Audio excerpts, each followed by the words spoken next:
नमस्कार दोस्तों। तो हाजिर आपके सामने फिर हम एक बार एक नए अंदाज में नए जोश के साथ और आज पढ़ेंगे गुरु नानक के बारे में। अलग अंदाज में आपको गुरु नानक की बातें पढ़ाऊंगा मैं, और साथ में गुरु नानक के साथ साथ जो सिख धर्म था, सिख धर्म के 10 गुरु हुए, उनकी गुरु और शिष्य परंपरा हम पढ़ेंगे अच्छे से। बहुत कम समय में अच्छी बातें बोलूंगा मैं, अच्छी अच्छी बातें दिमाग में जाएगी, आपके तरीका होगा, तरीके पर रहिएगा। अगर तरीका हमारा अच्छा होगा तो हम उस चीज को आसानी से याद भी कर जाएंगे। कई सोचते होंगे सर हमें याद है, क्यों पढ़ा रहे हो ये चीजें, लेकिन आप सोचिए क्या ऐसा कभी पढ़ा होगा, क्या ये तरीका कभी आपने निकाला होगा। निकालना शुरू कर दीजिएगा, क्योंकि सब लोग पढ़ते हैं, बहुत लोग पढ़ते हैं, लेकिन पढ़ने का तरीका कईयों के पास ही होता है, हर एक के पास नहीं होता। लेकिन मैं आपको वो तरीके बताने जा रहा हूं हर विषय में, और समय कम रहा। साथियों को बता दूं कि आने वाले पिछले जो बीत चुके 7-8 दिन थे उनमें थोड़ा बिजी था। बिजी होने का मतलब कुछ सेटअप लगा रहे थे आपके लिए ही। हम जल्द ही आपके लिए जो है एक बड़े कोर्सेज लॉन्च करने वाले हैं, जिसमें मुख्य कोर्स रहेगा असिस्टेंट प्रोफेसर हिंदी 2025 का।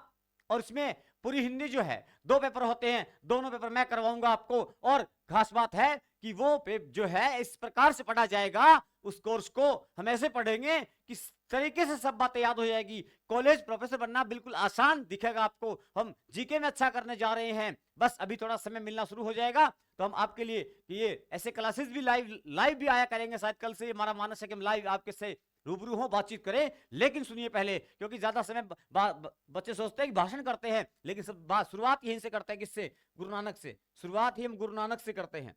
शुरुआत हम किससे करें? गुरु नानक से करें। तो गुरु नानक के बारे में सुनिए ध्यान से। सिख धर्म का पहला गुरु गुरु नानक था। पहला गुरु था। पहला गुरु नाना था, गुरु नानक था। पहला गुरु नाना था, गुरु नानक था। पहले नाम सुनिए। 2 नंबर गुरु कौन आता है? अंगद 2 नंबर आता है। अंगद दूसरे पे आता है। अंगद दूसरे पे आता है। अंगद कोडी था, गुरु नानक ने गले लगाया था, अंगद को गले लगाया था, अंगद को शिष्य बनाया था गुरु नानक ने, नाना ने अंगद को गले लगाया था। इसके बाद चलते हैं। 3 नंबर गुरु रामदास था। 3 नंबर गुरु रामदास था।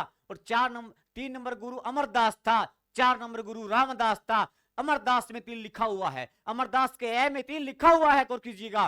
कहते हैं कि अमरदास भी अकबर से मिलने जाता था, अमरदास अकबर से मिलने जाता था। लेकिन बात करते हैं चौथे गुरु की। चौथा गुरु रामदास था। चौथा गुरु रामदास था, जो व्यक्ति को कहीं लेके जाते हैं। चौथा यानी चार कंधों पे जो है हम क्या रखते हैं, 4 कंधों पे उसको लेकर के जाते शमशान भूमि मरने के बाद, तो बोलते हैं राम नाम सत्य है, सत्य बोला करता है। यानी चौथा नंबर है जो अर्थी सस्ती है। अर्थी के 4 ही पांव होते हैं, 4 कंधों पे रखी जाती है अर्थी। जब अर्थी 4 कंधों पे रखकर बोलते हैं तो राम नाम सत्य बोलते हैं। तो रामदास कौन से नंबर पे आएगा? 4 नंबर। अर्थी के 4 कंधे होते हैं, 4 कंधे लगते हैं, इसलिए चौथे नंबर पे रामदास आता है। जब भी अर्थी जाए तो राम राम बोलना चाहिए 4 कंधों वाली अर्थी को। आगे चलते हैं। 5 नंबर गुरु अर्जुन देव है। 5 नंबर गुरु अर्जुन देव है। अर्जुन में जय बता देगा मुझे 5 की। अर्जुन का जय बता देगा मुझे 5 की। जय को मैंने यूं पलटा तो 5 हो गया। 5 नंबर गुरु है। छठा गुरु कौन था? छठा गुरु और 7वां गुरु कौन था? छठा हरगोविंद था। हरगोविंद था। आप बोलिएगा छर गोविंद छठा गुरु था। छर गोविंद छठा गुरु था। हर कोई नहीं बन सकता गोविंद, हर कोई नहीं बन सकता। इस ऐसे यूं बनने पे छठी का दूध याद आ जाता है, गोविंद बनने पर हर कोई नहीं बन सकता। जब बनता है तो छठी का दूध याद आता है। 6 नंबर पे हर गोविंद छर गोविंद था। 7 नंबर पर हर राय था। हर राय हर किसी का राय देने में साथ देता था। हर राय हर किसी को राय देने में साथ देता था। 7 नंबर पे आता है। 8वां गुरु कौन था? हरि कृष्ण था। हरि और कृष्ण दोनों साथ थे, दोनों के 8 थे, दोनों के ठाठ थे। हरि के भी ठाठ, कृष्ण के भी ठाठ, तो संख्या है 8। संख्या है 8 नंबर। और 9वें गुरु तेग बहादुर थे। तेग बहादुर थे या तेज बहादुर थे। तेज बहादुर नहीं थे। तेज बहादुर नो नहीं थे। ये तो तेग बहादुर थे। तेज बहादुर नो नहीं थे। ये नहीं थे। तेज बहादुर, ये तेग बहादुर थे। क्या थे? तेग बहादुर थे। तो तेज नहीं थे। 9वें गुरु में आते हैं। 10वां गुरु सबका गुरु गोविंद सिंह 10वें गुरु हैं। ये इस प्रकार से इनकी 10 गुरु शिष्य परंपरा चल पड़ी थी। और इसके बाद बात करते हैं एक एक की। सुनिए ध्यान से। आगे बात करता हूं गुरु नानक की। गुरु नानक का जन्म 1469 में तलवंडी पंजाब में जन्मे थे। वर्तमान में स्थान पाकिस्तान में है। तलवंडी रावलपिंडी पाकिस्तान में है ये। पाकिस्तान में है। ये कोट दजी सभ्यता है, चहुंदड़ो सभ्यता है, पाकिस्तान में है। यानी मैं कहूंगा कोट दजी या चहुंदड़ो, ये दजी दजी वाली, ये दड़ो दड़ो पाकिस्तान में जाके पढ़ो, ये सभ्यताएं वही हैं। मैं बात करता हूं गुरु नानक की। गुरु नानक का जन्म 1469 में हुआ था। 69 में आप गौर कीजिए, गुरु नानक में गै के नीचे ऊ की मात्रा में 6 बना दिया और रै में ऊ की मात्रा से मैंने 9 बना दिया, तो इनके नाम में जन्म है। 1469 में तलवंडी पंजाब में जन्मे थे गुरु नानक जो है। ये इनकी पत्नी थी, पत्नी का पिता का नाम कालूचंद खत्री था। कालूचंद खत्री था। आपसे पूछ सकता है कि बताइए गुरु नानक की जाति कौन सी थी? खत्री जाति का था। ये कौन जाति का था? खत्री जाति का था। गुरु नानक की जाति खत्री थी, खारा आदमी था, सबका नाना था। ये सबका नाना था। हिंदी में दादा, तो संतों में दादा दयाल होता है, तो नाना गुरु नानक होता है। नाना था इसलिए खारा आदमी था, जाति खत्री थी। पिता कालूचंद खत्री था, माता का नाम तृप्ता था। माता का नाम तृप्ता था, तृप्ता माता थी, लेकिन पिता कालूचंद खत्री था। इनके पत्नी हुई सुलक्षणी हुई। उसमें लक्षण अच्छे थे या नहीं थे वो तो गुरु नानक ही जानते थे, वो तो नाना ही जानता था कि पत्नी के लक्षण अच्छे थे कि नहीं थे। सुलक्षणी है। 2 पुत्र हुए, श्रीचंद और लक्ष्मीचंद। लक्ष्मीचंद के पास लक्ष्मी बहुत थी, उदास नहीं रहता था, लेकिन श्रीचंद चंदा मांगता था। श्रीचंद चंदा मांगता था, उदास रहता था। चंदा मांगता, मिलता नहीं था श्रीचंद को, तो श्रीचंद ने उदासी संप्रदाय चला दिया।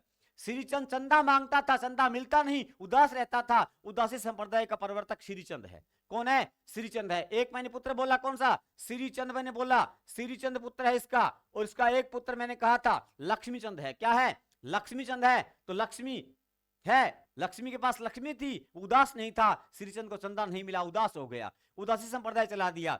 आगे बात करते हैं।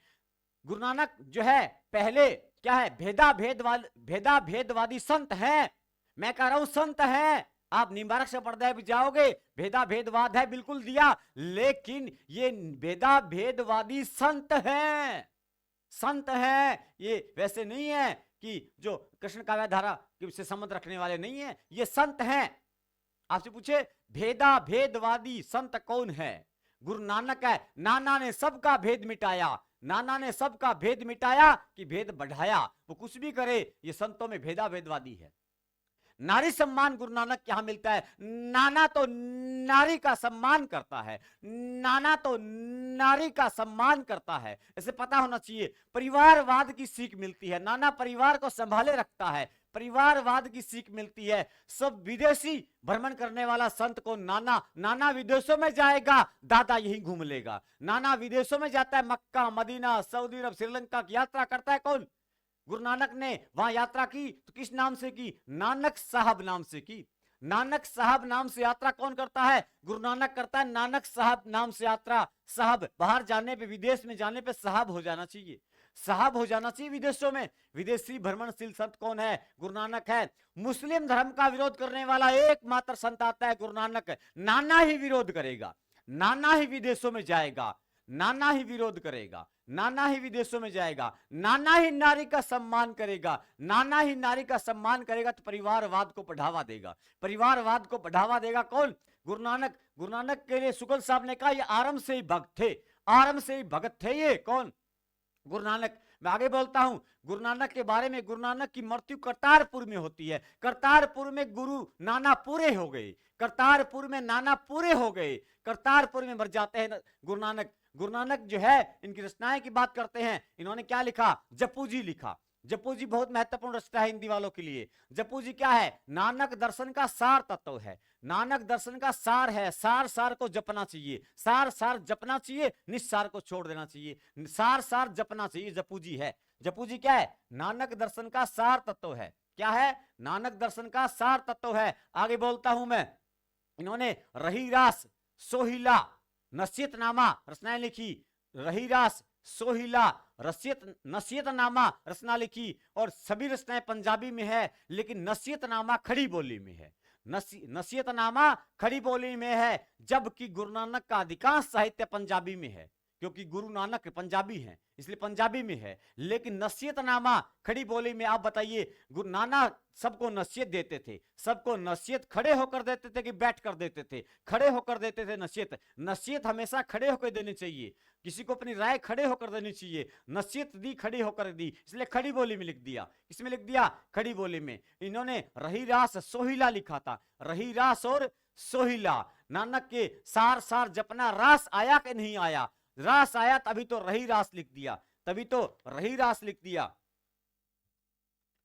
गुरु नानक ने जो है असादीवार लिखा, असादीवार लिखा, सोहिला लिखा था। असादीवार पंजाबी शब्द है, असादीवार लिखा।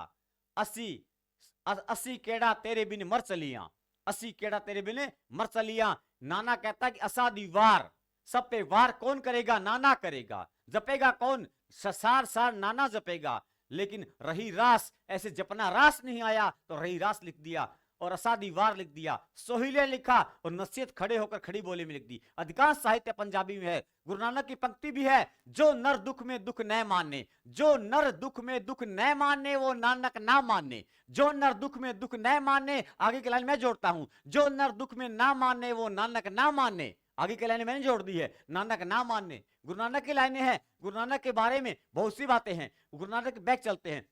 गुरु नानक ने अपना एक शिष्य बनाया था, किसको? मर्दाना। एक अंगद, एक मर्दाना था। मर्दाना सारंगी बजाता था, गुरु नानक रबाब बजाते थे, रबाब बजाते थे। जितने भी वाद्य यंत्र आते हैं, जितने भी वाद्य यंत्र हैं, वो उनमें तार लगा होता है। तत्वाद्य वाले वाद्य यंत्र होते हैं, उनमें तार लगा होता है। बोलते समय भी तार आना चाहिए। कैसे आना चाहिए? मैं कहूं एक तारा, चौतारा, ऐसी तार की ध्वनि आनी चाहिए।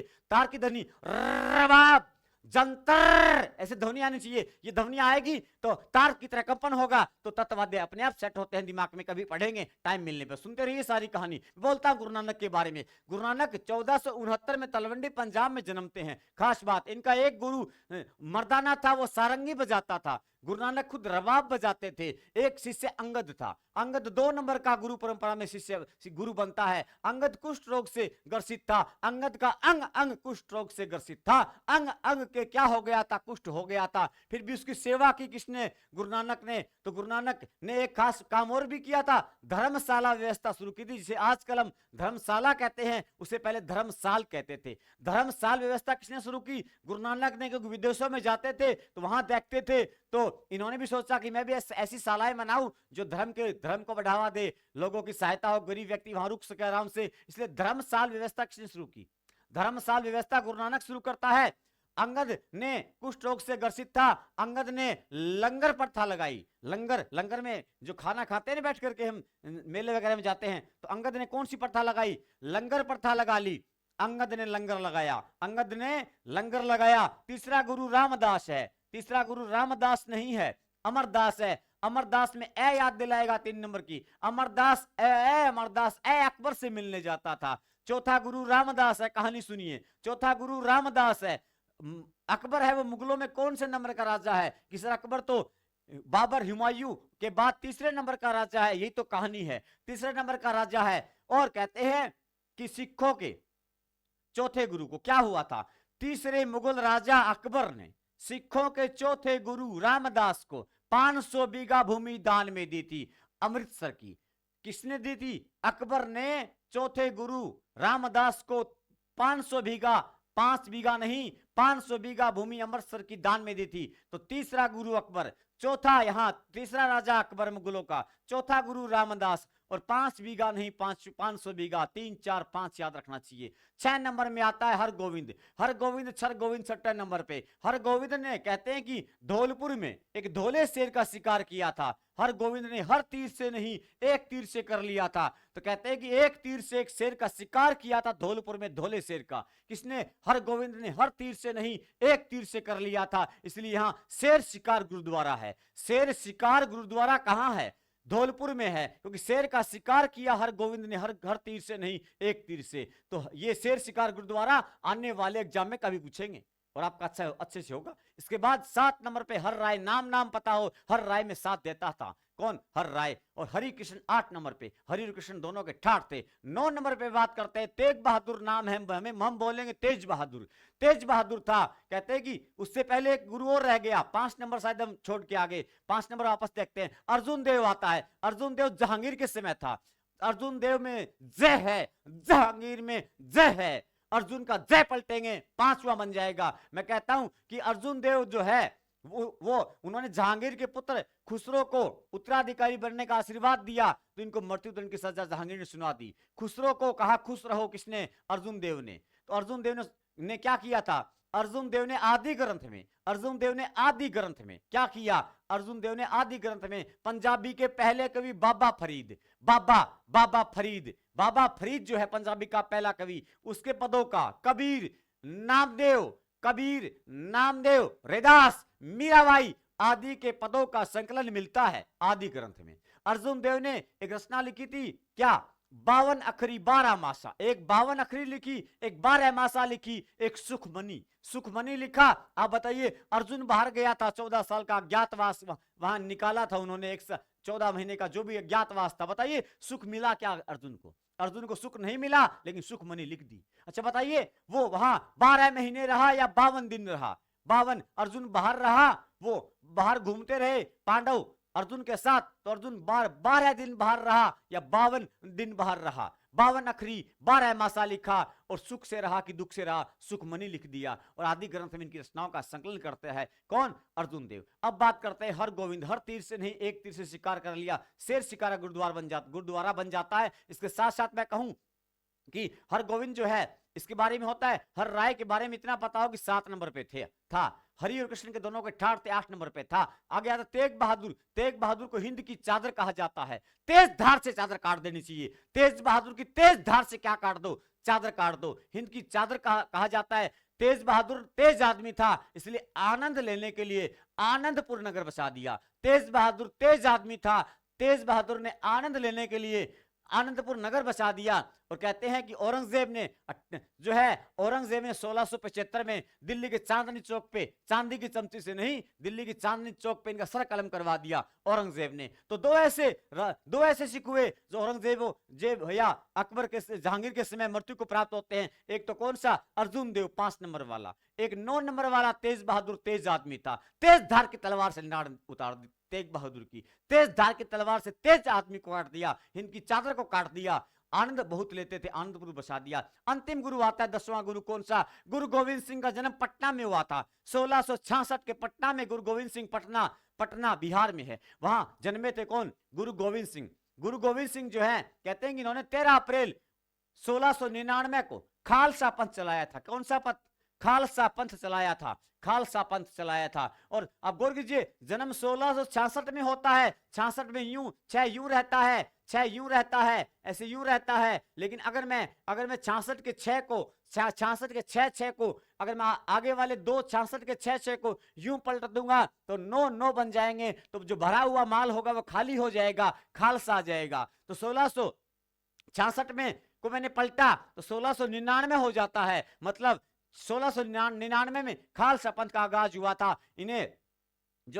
इन्हें राष्ट्र का उन्नायक कहा जाता है, राष्ट्र का उन्नायक कहा जाता है। किसे, गोविंद सिंह को, गुरु गोविंद सिंह को राष्ट्र का उन्नायक कहा जाता है, इन्हें देश का उद्धारक कहा जाता है। और कहते हैं कि 1708 में इनके ठाठ चले गए थे, खतरा हो गया था। 1708 में नादेड़ गोदावरी नदी के किनारे बसा हुआ शहर है नादेड़। किस नदी के किनारे है नादेड़ महाराष्ट्र में है। गोदावरी नदी के किनारे नादेड़ में इनकी क्या होगी, मृत्यु हो जाती है। और इनके साथ ही गुरु शिष्य परंपरा का अंत हो जाता है। गुरु गोविंद सिंह ने रचना लिखी थी चंडी चरित। क्या लिखी थी, चंडी चरित लिखा किसने, गुरु गोविंद सिंह ने। और गोविंद ही चंडी को बस में करेगा। और एक नाटक लिखा था, आत्मकथा लिखी थी, विचित्र नाटक।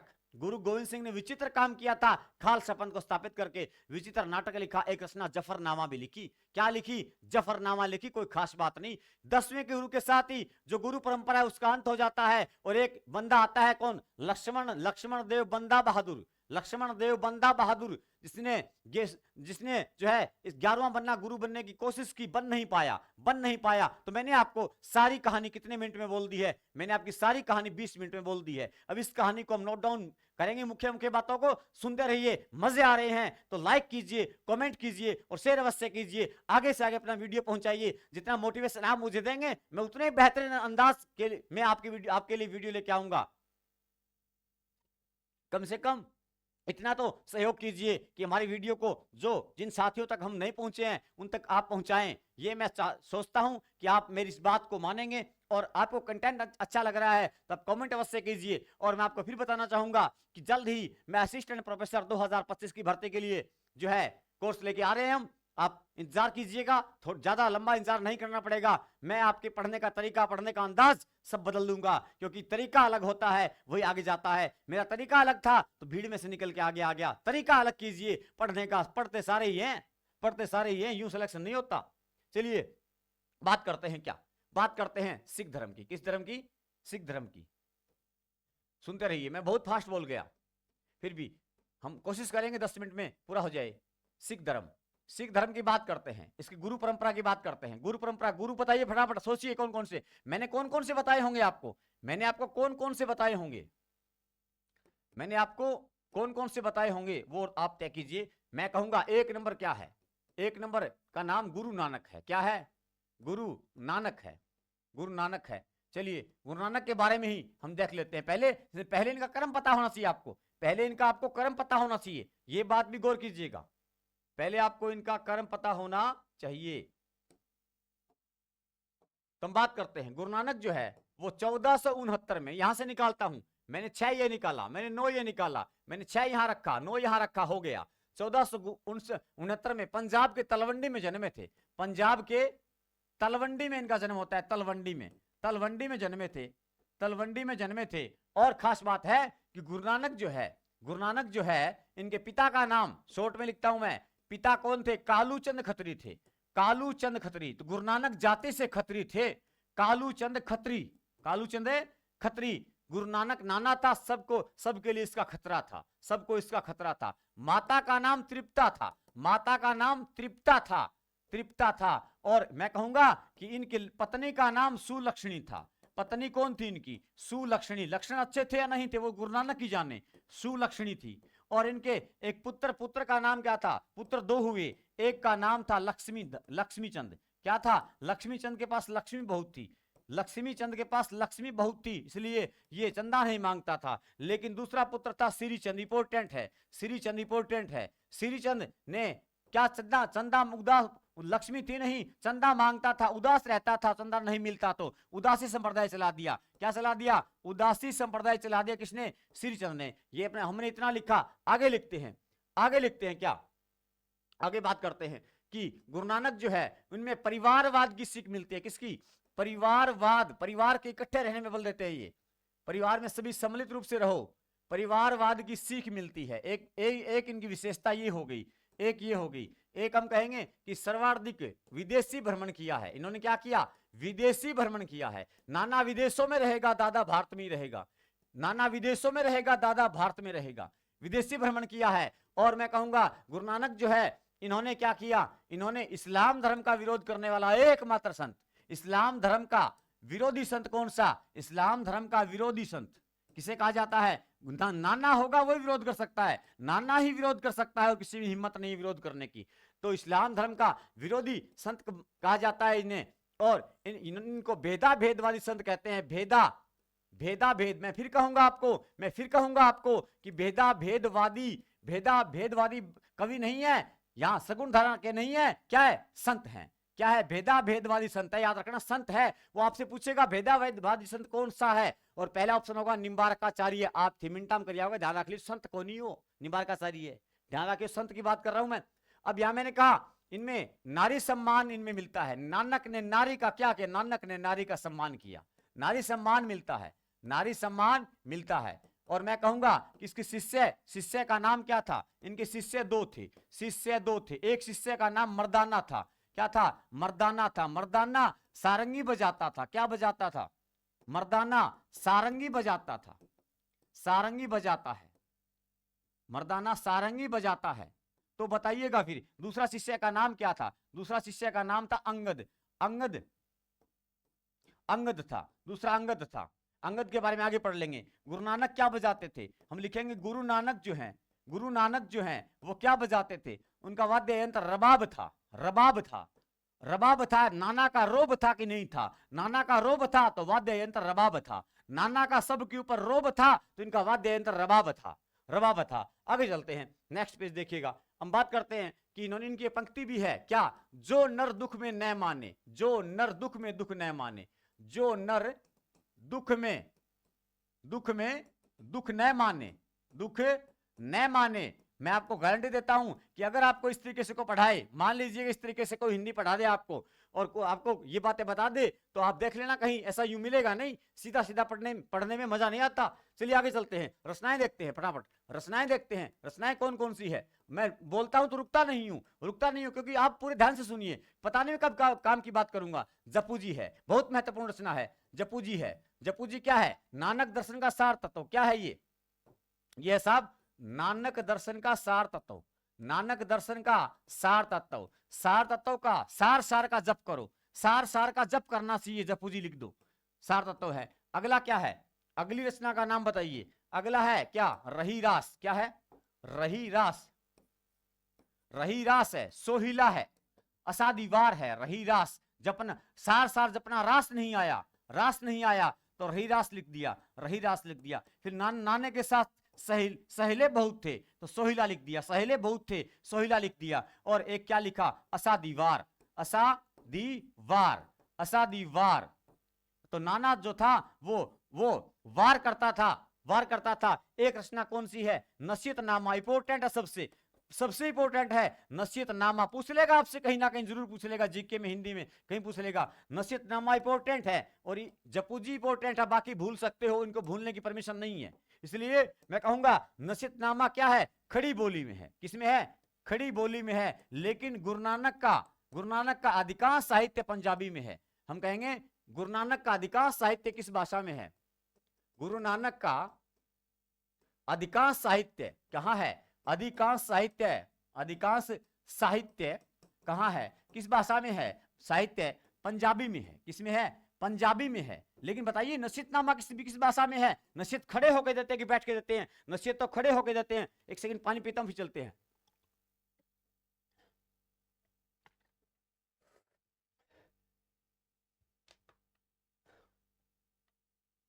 इसके बाद गुरु नानक के जो रचित पद हैं वो आदि ग्रंथ में। कहां है? आदि ग्रंथ के महिला प्रकरण में है। इंपॉर्टेंट बातें हैं, इंपॉर्टेंट बात है बहुत कि गुरु नानक के, मैं सीधा लिख दूंगा, नानक के पद कहां है? पद आदि ग्रंथ के, आदि ग्रंथ। ये नहीं पूछेगा आपसे, ये पूछेगा आदि ग्रंथ के महिला प्रकरण में। किस प्रकरण का नाम क्या है? महिला। याद रखना, महिला प्रकरण में संकलित है। अच्छा, नाना महलों में रहेगा कि झोंपड़ी में रहेगा? कि सर नाना तो महलों में ही रहेगा, विदेशों में घूमेगा तो महिला प्रकरण में संकलित है। ये बात होगी। अब इसके साथ अगली बात की जाए क्या? गुरु नानक जो के बारे में हमने सारी बातें लगभग मेंशन कर दी होंगी, मैंने कर दी होगी। परिवारवाद या सर्वाधिक विदेशी। गुरु नानक ने मक्का मदीना आदि की यात्रा की। कहां? गुरु नानक ने मक्का मदीना, सऊदी अरब और किसकी? और इन्होंने सऊदी अरब और श्रीलंका की यात्रा की। कहां की? श्रीलंका की यात्रा की थी। किसने? गुरु नानक ने। यहाँ की यात्रा की, मक्का मदीना। कहते हैं कि गुरु नानक है वो सर्वाधिक विदेशी भ्रमण वाले तो हो गए। मक्का मदीना सऊदी अरब की यात्रा करता है, श्रीलंका की यात्रा करते हैं। और गुरु नानक जो है इन्होंने यात्रा यहाँ की और इनके पद किसमें है? महिला प्रकरण में है। कहां है? महिला प्रकरण में। नाम मत भूलना। महलों में रहे कौन? नाना रहे थे। नाना कहां रहे थे? महलों में। दो पुत्र नहीं भूलने, लक्ष्मी चंद, श्रीचंद।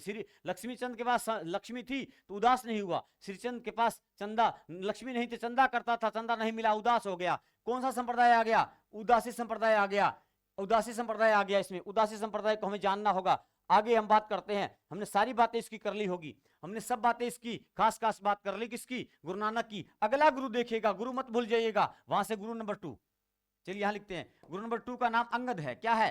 अंगद है। अंगद दूसरा है। अंगद ने क्या किया? अंगद कुष्ठ रोग से ग्रसित था। किससे? कुष्ठ रोग से ग्रसित था, कोढ़ी व्यक्ति था, कोढ़ी को गले लगाता गुरु नानक, कुष्ठ रोग से ग्रसित था। और साथ में ये मैं कहूंगा कि इसने लंगर प्रथा शुरू की, अंगद ने लंगर लगाया, अंगद ने लंगर लगाया था। लंगर प्रथा की शुरुआत कौन करता है? अंगद ही करता है, कि शुरुआत करने वाला अंगद था। लेकिन धर्मशाला व्यवस्था किसने शुरू की? धर्मशाला व्यवस्था करने वाला कौन था? धर्मशाला व्यवस्था शुरू करने वाला गुरु नानक था, जिसे आजकल हम धर्मशाला कहते हैं, धर्मशाला कहते हैं। वो धर्मशाला व्यवस्था किसने शुरू की? यही थी। लंगर पंजाबियों में रखते हैं, तो लंगर किसने लगाया? अंगद ने लगाया, अंगद ने लंगर लगाया था।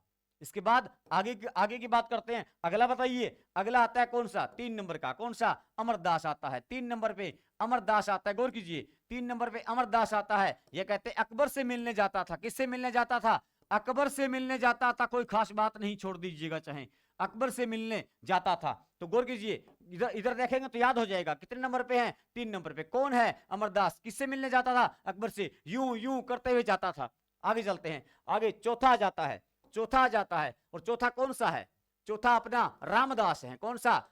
सिखों का चौथा गुरु रामदास है। इसको क्या अकबर ने इसे क्या किया था? अकबर ने इसे क्या किया था? अकबर ने अमृतसर में क्या किया था? अकबर ने अमृतसर में 500 बीघा भूमि दान में दी। कितनी बीघा दी? 500 बीघा भूमि दान में दी। बीघा भूमि क्या कर दी? इनको दान में दे दी, भूमि दान में दी। ये बात थोड़ी पता हो, किसने दी थी? अकबर ने। गौर कीजिए, तीसरे मुगल राजा ने चौथे गुरु रामदास को 5 बीघा रही 500 बीघा भूमि दान में दी। 3 4 5 याद रखिए। 5 नंबर पे आता है आपका अपना गुरु। कौन सा आता है आपका?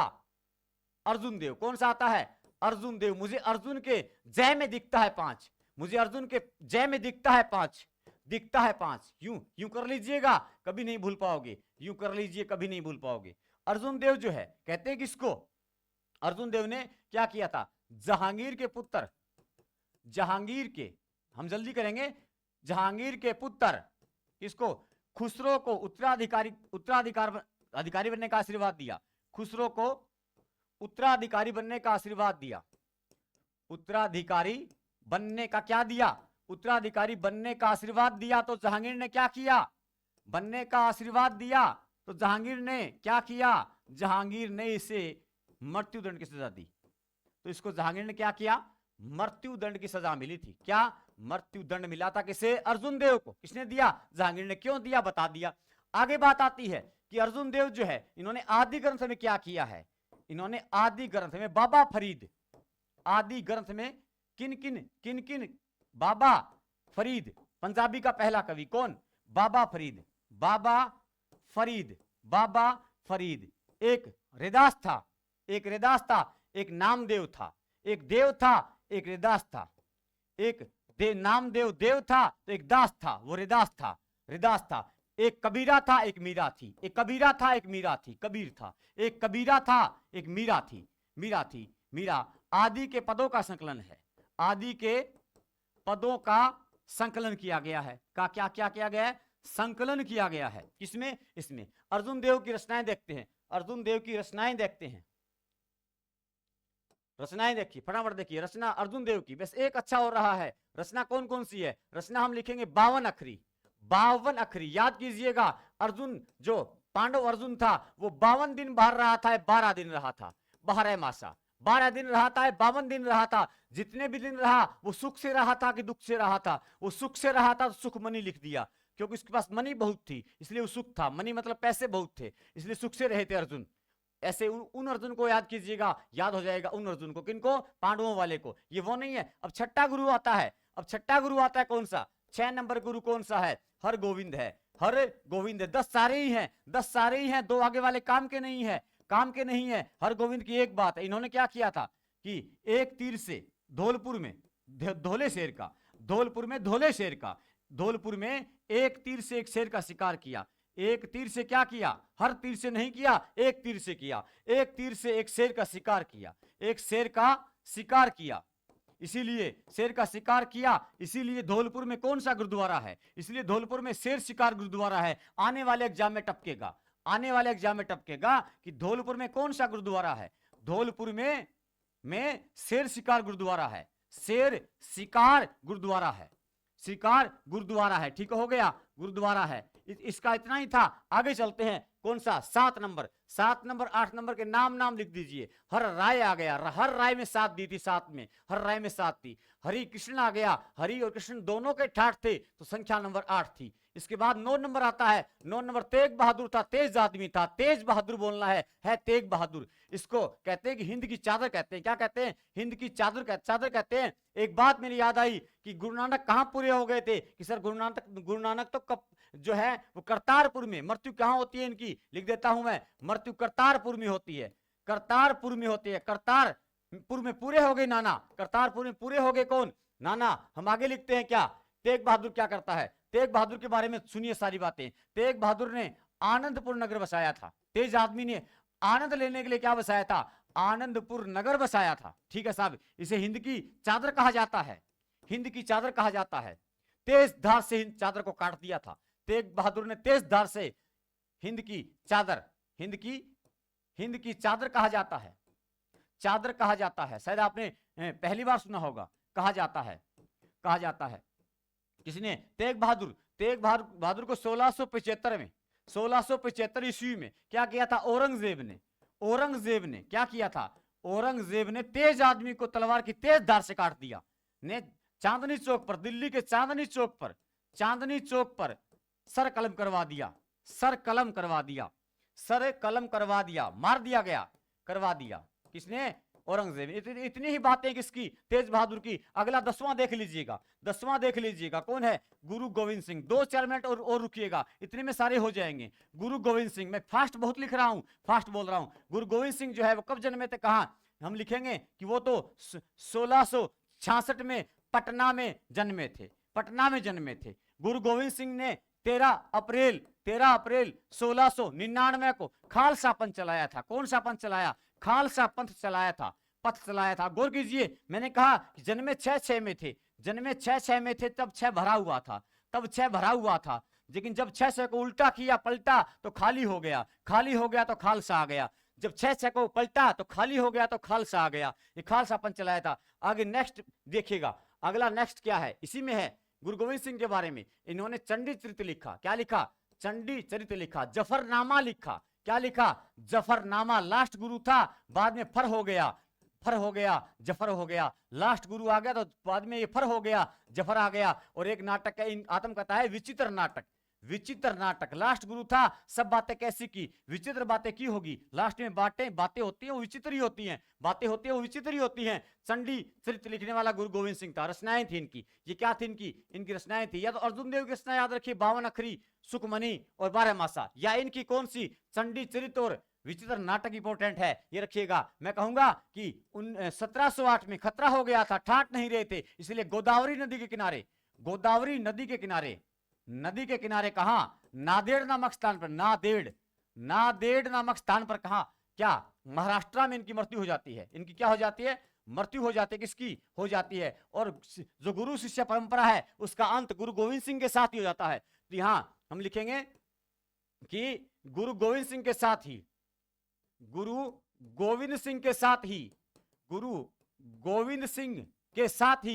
गुरु शिष्य परंपरा का सिंह के साथ ही क्या होता है? साथ ही गुरु शिष्य परंपरा का अंत हो जाता है। गुरु शिष्य परंपरा का अंत हो जाता है। वैसे हम लास्ट में आ गए हैं, अंत हो जाता है। एक व्यक्ति ने प्रयास अवश्य किया है। एक व्यक्ति कौन था? नोट लगा के लिख लेंगे। एक व्यक्ति कौन था? उस व्यक्ति का नाम था बंदा बहादुर ने बहादुरी का काम करना चाहा था उस बंदे ने। वो 11वां गुरु बनना चाहता था, लेकिन स्वीकार नहीं किया गया। 11वां गुरु बनना चाहता था सिखों में, चाहता था, परंतु उसे माना नहीं गया। इसलिए सिखों में कितने गुरु हैं? 10 ही तो गुरु हैं।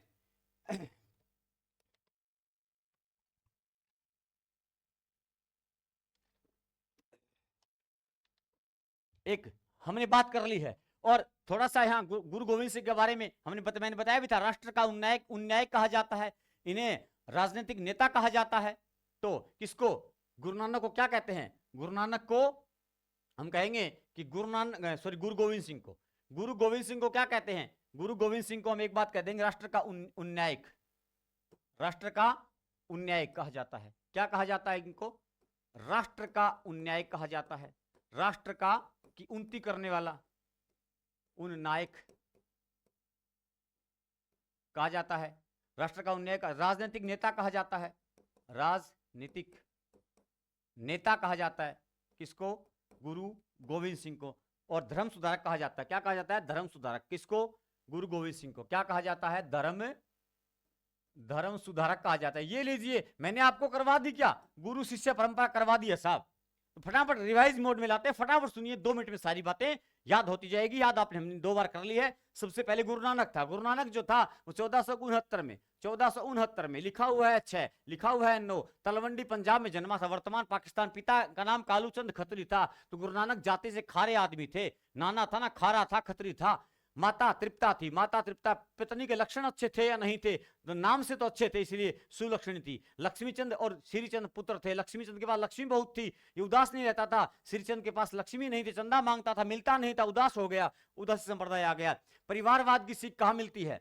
परिवारवाद की सीख गुरु नानक में मिलती है। सर्वाधिक विदेशी भ्रमण किसने किया? गुरु नानक ने। इस्लाम धर्म का विरोध करने वाला एकमात्र संत कौन? गुरु नानक। नाना विरोध करेगा। भेदाभेद वाली, भेदाभेद को मिटाता कौन है? नाना मिटाता है। भेदाभेद वाली संत है, गौर कीजिएगा, क्या है? संत है। नारी सम्मान नाना ने किया। नारी सम्मान नाना ने किया।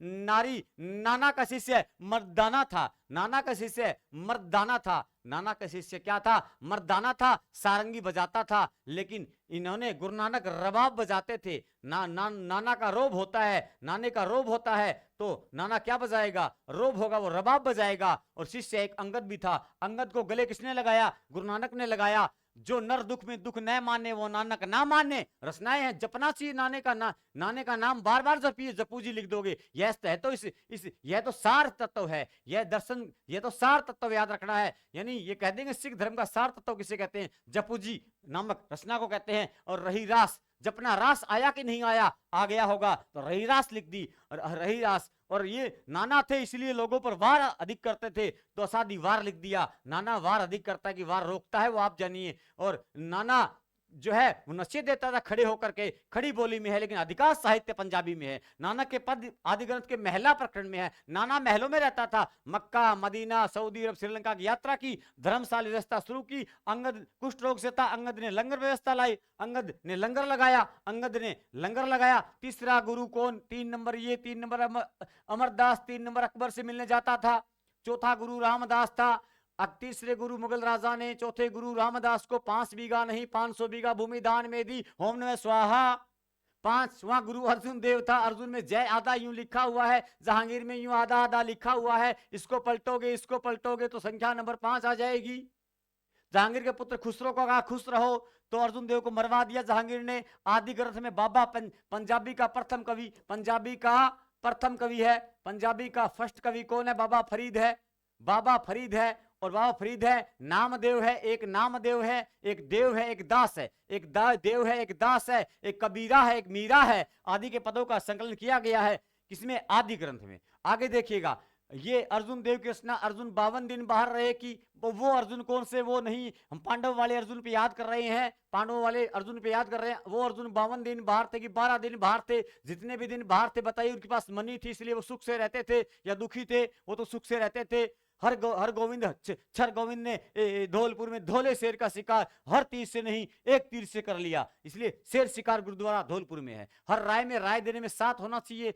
हरि व कृष्ण दोनों के ठाठ होंगे तो संख्या नंबर 8 होगा। तेग बहादुर को तेज बहादुर बोलना है, तेज आदमी था, इसलिए तेज आदमी ने तेज काम किया, आनंदपुर नगर बसा दिया। और हिंद की चादर कहा जाता है, तेज आदमी की चादर को तेज धार के तलवार से औरंगजेब ने कटवा दिया। दिल्ली के चांदनी चौक पे चांदी की चमची से चटनी चटाई, वो नहीं, मार दिया गया। गुरु गोविंद सिंह 1666 में पटना में जन्मते हैं और 13 अप्रैल 1699 में ये 66 खाली होते हैं तो खालसा आ जाता है।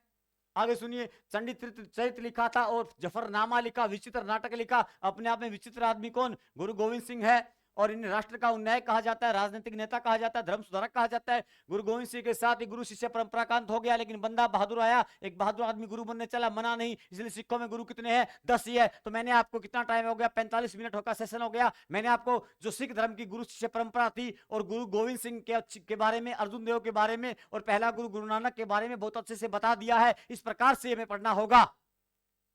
स्पीड क्या है। यही तो तरीका होता है, यही मैं आपके दिमाग में आपको मेंशन करती है। ठीक है मित्रों, आप एक मेरा इतना काम कीजिए, आप ज्यादा से ज्यादा ग्रुपों में शेयर अवश्य कीजिएगा, आप कमेंट अवश्य कीजिए, आप शेयर कीजिए, आप वीडियो को लाइक कीजिए, अगर आपको पसंद आ रहा है तो बेझिझक कीजिए। मैं आपके लिए बहुत अच्छी अच्छी क्लासेस लेके आऊंगा, अलग अलग तरीके की क्लासेस होगी, आपको हर विषय पढ़ने का एक नया अनुभव मिलेगा, नया तरीका मिलेगा। हर एक चीज पे काम करने लग गया हूं मैं, हम बस थोड़े बिजी हो रहे हैं, 5-10 दिन की बात, फिर देखिएगा एक निरंतरता बनती है, उसके बाद हम आपके लिए समर्पित हैं। तो मित्रों, जिससे भी कोई प्रॉब्लम्स हो, जिससे भी कोई समस्या हो, वो हम मुझे इस नंबर पे संपर्क करके पूछ सकता है। आपके अगर कोई प्रॉब्लम्स है, आपको को कुछ पढ़ना है, कुछ जानना है, तो आप इस नंबर पे मुझे कॉल कर सकते हैं बाकायदा, और मैं आपकी समस्या का समाधान करने के लिए हमेशा तैयार रहूंगा। ठीक है मित्रों, मिलते हैं आपसे नेक्स्ट वीडियो में, तब तक के लिए धन्यवाद। जय हिंद।